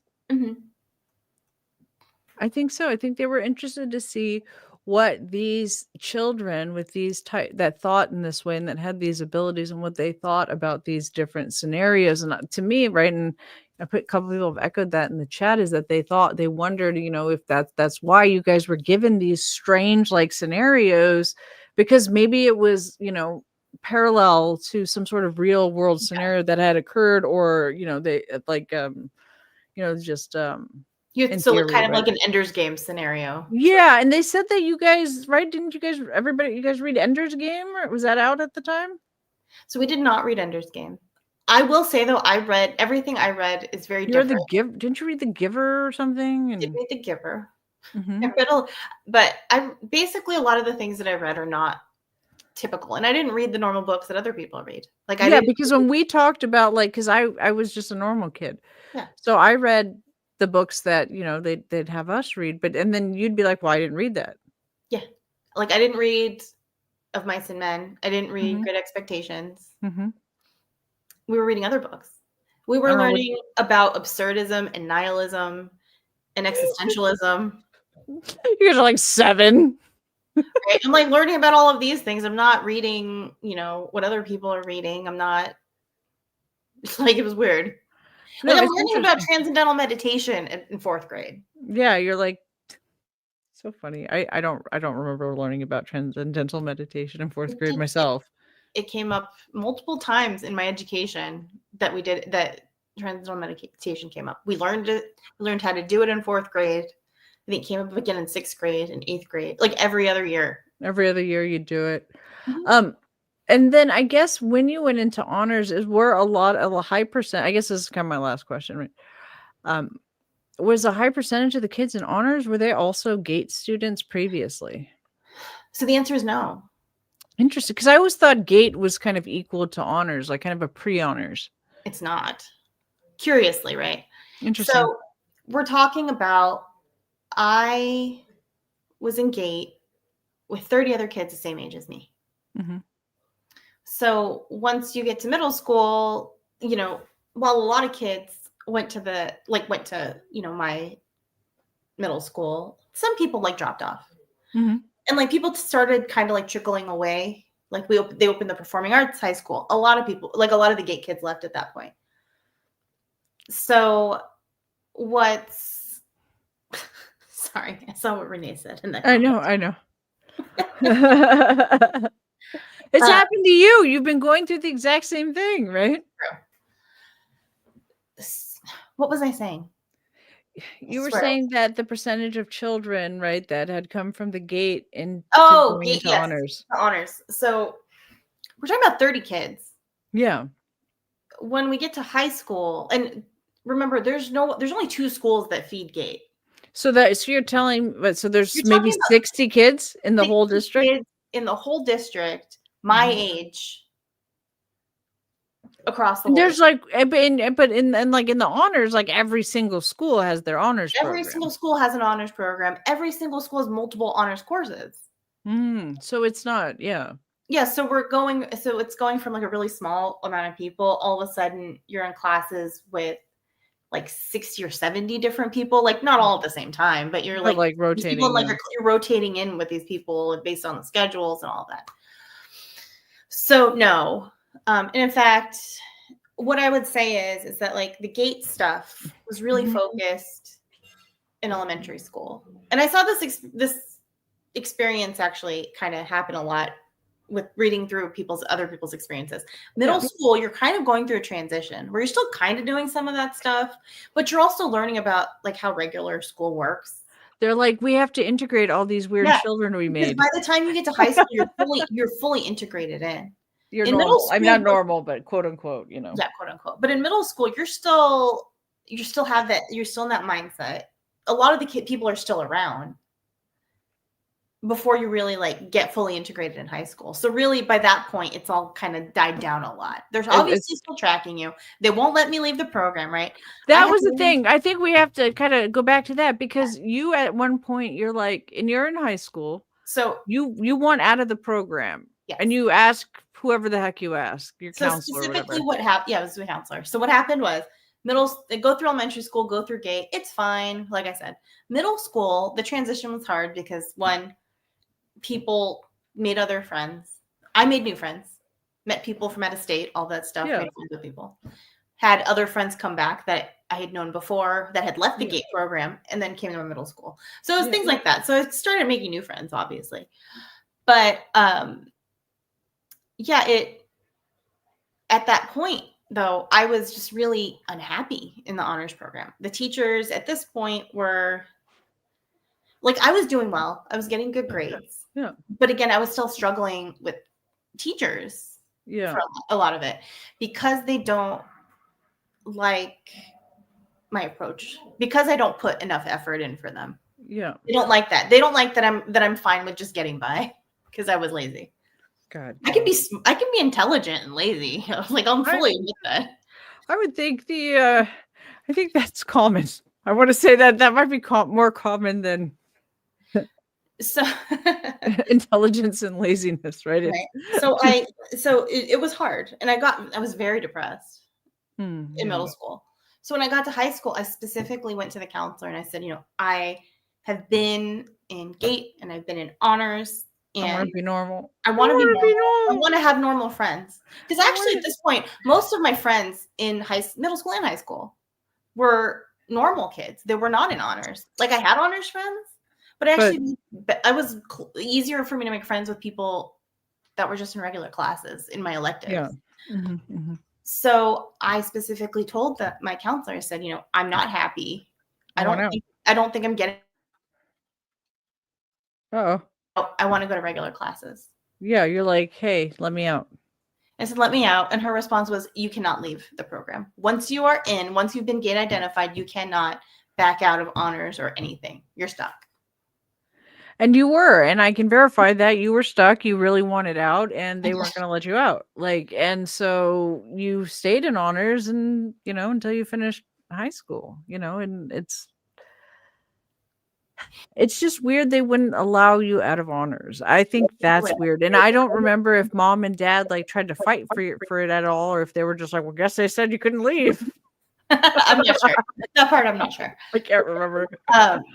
So what's interesting is Renee is talking about her experience and how she got there. But what stands out to me about it is specifically saying that she's in special ed. I remember, so all of these teachers, even the honors teachers in high school, they have to go through specific extra education and get a specific additional credential to be able to teach kids that are considered gifted. Yes. So part of me, and reading through all the things and people talking about, well, my mom was a teacher and this is kind of what she said. She was a normal teacher, but my school had Gate. And I asked questions about the GATE program, and they kept a lot of it very hidden from like the normal teachers. Yeah. So the question is that what sorts of things do they learn when they get that credential, like when they're going through that extra education to teach or do whatever with kids like us? Yeah. What are they like? It's interesting, like, what does that training look like, right? Like, what are they looking like? What are the markers? Like, what is different with these children versus like teaching a student in a regular program? Mhm. It makes you wonder. I mean, I think what's amazing too is just like all these, like Renee and like you and all these other people who had experience, and a lot of people in the chat actually who are saying they were in a similar program that you guys are now able to connect and to, compare notes and see what the experiences are. Because I'm curious, like how many people were actually psychic. I mean, maybe everybody had a connection to their intuitive abilities. I think that everyone had some sort of connection, but I don't think everyone was aware. I It's think, the best way to put it. yeah, I would say this too. I think a lot of people,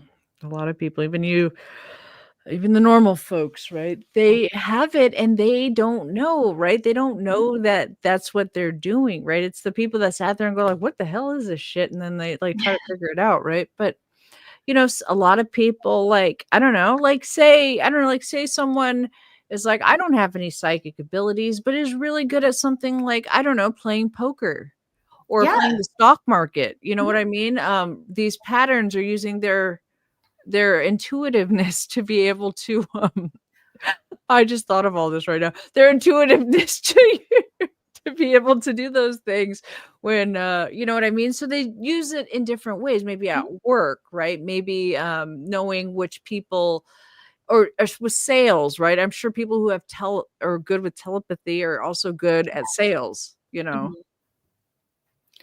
Or like someone who's a strong empath is good at customer service, things Oh, like great, right? Right? It like I hated customers because I hate being empathetic towards you. I'm like, I fuck hate this guy. feeling like I hate feeling. I don't want to feel other people's feelings. I don't, like I've had enough. I got enough with mine, like let alone feel someone else's. Jesus Christ. Yeah, but I think people don't even realize it's as simple as like being able, like just knowing what the next song is going to be on the radio, Yeah. like something like that. Like people are like, I don't know, man, that psychic stuff's pretty crazy. And then it's like, no, it's a lot more subtle. Subtle, I think is the right word. And it's not like, I mean, maybe sometimes it is like it's a flash of like like a murder happening at that spot. Like, but I think Right? that's really rare. I think more it's like Loki, right? He'll look at me like he's been doing. Now he's like chewing his foot right out of my like, stop that. Stop it. I can see you. And but it's like Loki will come up and he's like, and I'm like, oh, you want a treat, huh? And he's like, hell yeah, I do, and then he's like, let's go. Oh yeah. Like I talk to my cats all the time, honestly. Yeah. I'll tell my husband what the cat wants. And then he's Just like, like with my baby. oh, it's so funny. I think your baby communicates telepathically, but it's funny, it's too, because in that early state, right? They're more like, how animals communicate more with like kind of thoughts, it's more like feelings and like pictures, right? And I think babies kind of, or young people, toddlery people probably communicate similarly. Okay, I'm gonna say this. I haven't told you this, but I Okay. mean you already kind of alluded to it though. I think he does communicate telepathically. I think that's Mhm. why he knows how to say words, but chooses not to say them a lot of the time. Mhm, Because I mhm. do specifically remember the day that he realized he could communicate telepathically with me. I remember because I remember the look on his face and how excited he got When you understood him. when I understood him and like we had like a telepathic like conversation.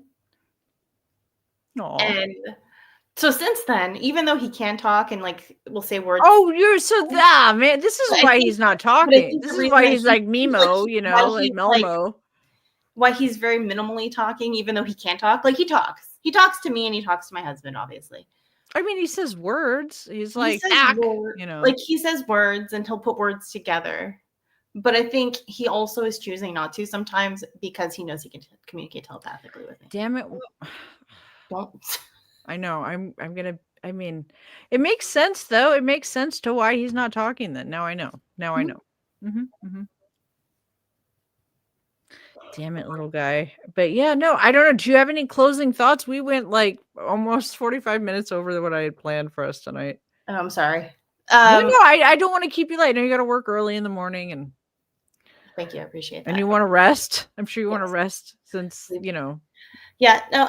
I mean, I guess closing thoughts are, again, I can't say for sure, what the intention was behind everything.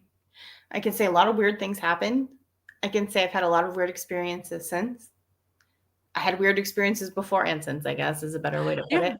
I would say yes. And if it is as we think it is, if this was some sort of like experiment of some sort or observation or, tracking, recruiting, whatever it was, if it is that, then in my opinion, it makes sense to me that it fits in with all of the experiences I've had leading up to it, and the experiences there make sense, and the experiences afterwards make sense. So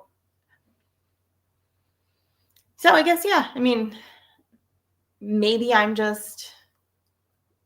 me and all these people that are admitting it are just weirdos, and everybody else didn't have that experience. I don't know. It's hard to say, right? It's like, I think that your point about different locations, like some being controls and different. I mean, it's like Fallout, right? Like some of the shelters are, for some are controls, some are experiments. Like, maybe there was one where the kids like cannibalized each other. We don't actually know.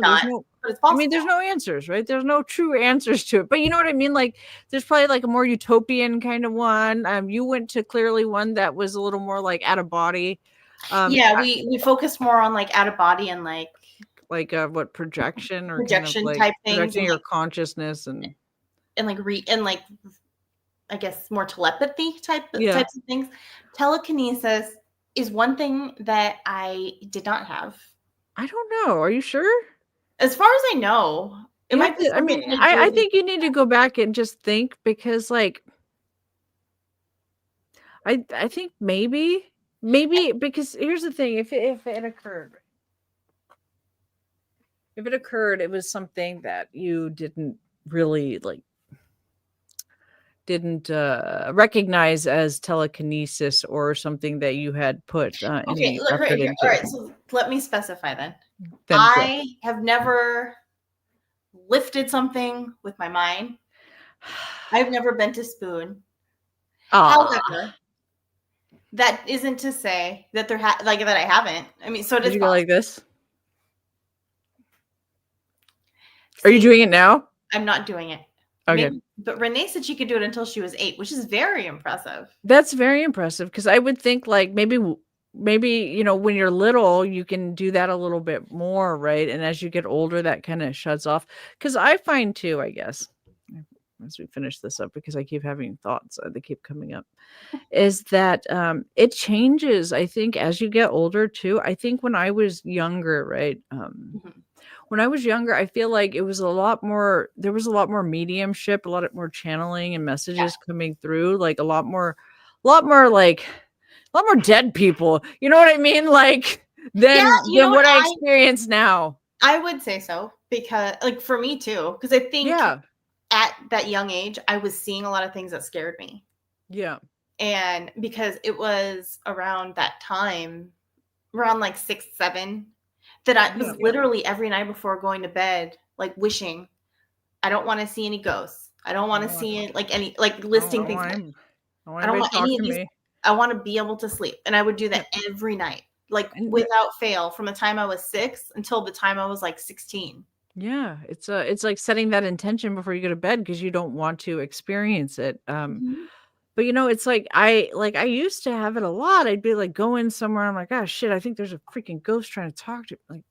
Like, or having like those scary dreams about like dead bodies and things like that. I know. And oh man, like it seems like that has stopped. Like, because when I try to explain, I know people are gonna be like, "What the hell?" at the end of the episode because we're not gonna go too deep into it. But I would tell people, I'm like, my head. I'm like, what is wrong with me in this Yeah. dreams? Because I see some shit, right? Yep. Like I'm like, what is this sea of dead bodies melding together with like what I don't want to gross it, like dismemberment and various states of rot sometimes.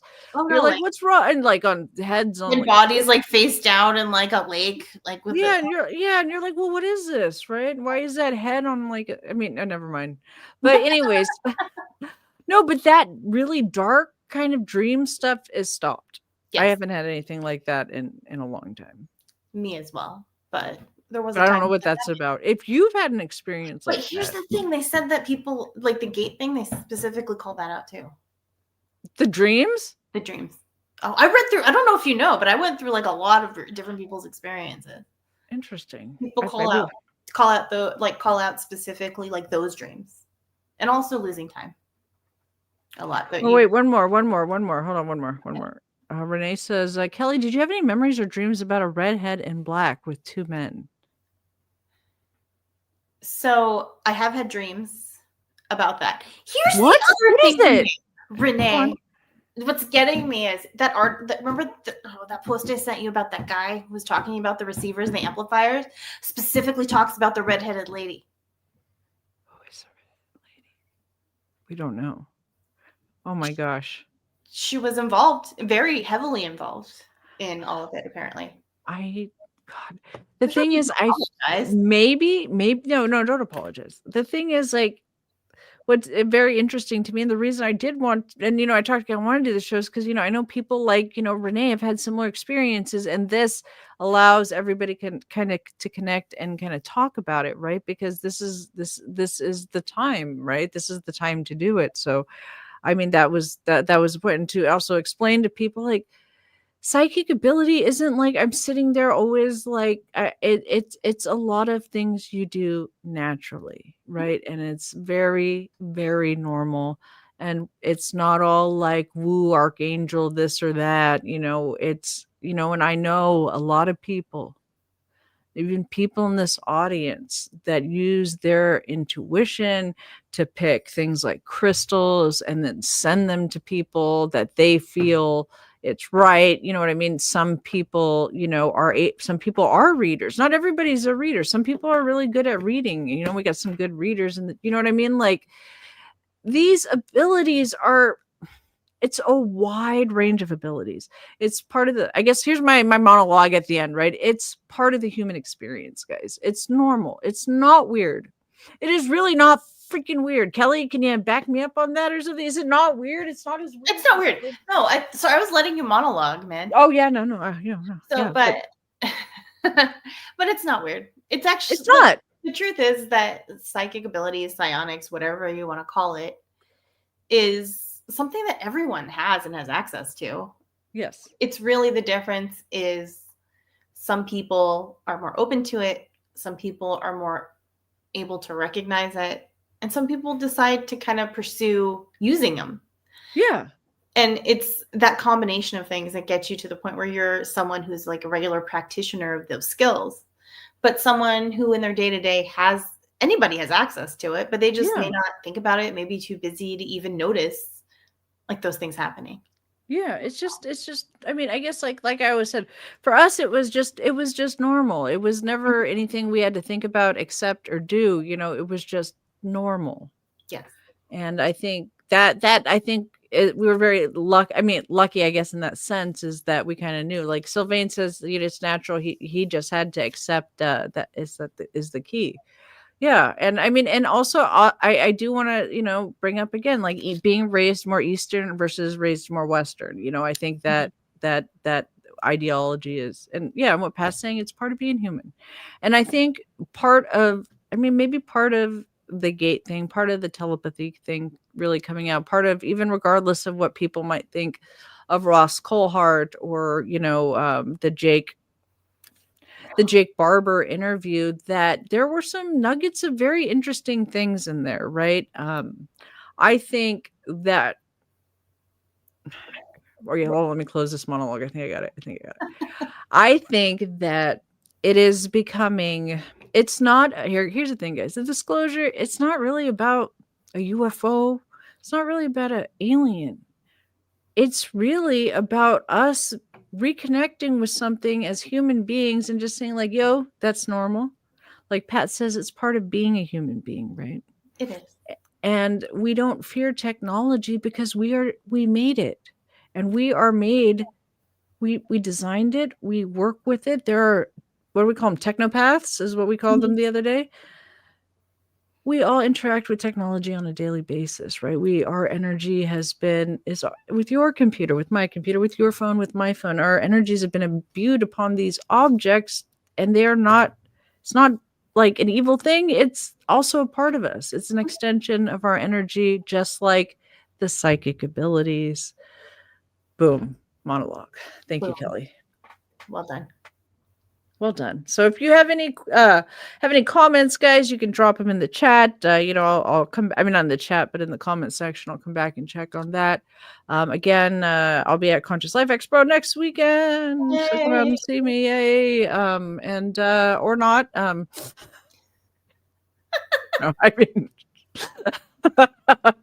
It's like, most people probably don't even live like within driving distance. So it's like, that's why I say or not, but it's going to be a blast. And hopefully if we don't live stream, I'm hopefully can catch or record the audio that day. So I want to thank you guys for hanging out. I don't know when I'll be back. And I'm so glad that Kelly came out of her retirement tonight to talk to us and share her experiences.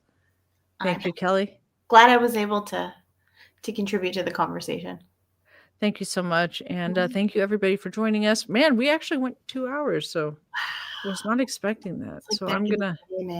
Does it feel right? It does. 2 hours is right. 2 hours is right. Not like when we went 3 or 4 one time. It's horrible. It's freaking horrible. I'll never do it again. Never do it again. Well, thank you, everybody. I'm gonna close out the chat and just follow us on social media. Thank you, Pat. Thank you, Sylvain, Renee, Jonaside, Sylvain. I said Sylvain. Who else? Anybody with Pat? We already said Pat. Anybody else who's hanging out? It looks like we got Ricky still hanging out in the chat. Symposium Divinoria, Wally's World, Sunny Boy, Fallen Angel, Alien Love. And if I didn't say your name, I'm sorry. It's just because I didn't see you in the chat. Oh, there's Kelly explaining Esoterica. Oh, damn it. It was awesome, says Sylvain. Bye. Thank you, guys. Thank you. And we'll see you next time, guys. Enjoy your week because it's Tuesday, I think. And happy Lunar New Year to everybody. Yeah. Awesome, guys. We'll see you next time. And then we'll end this.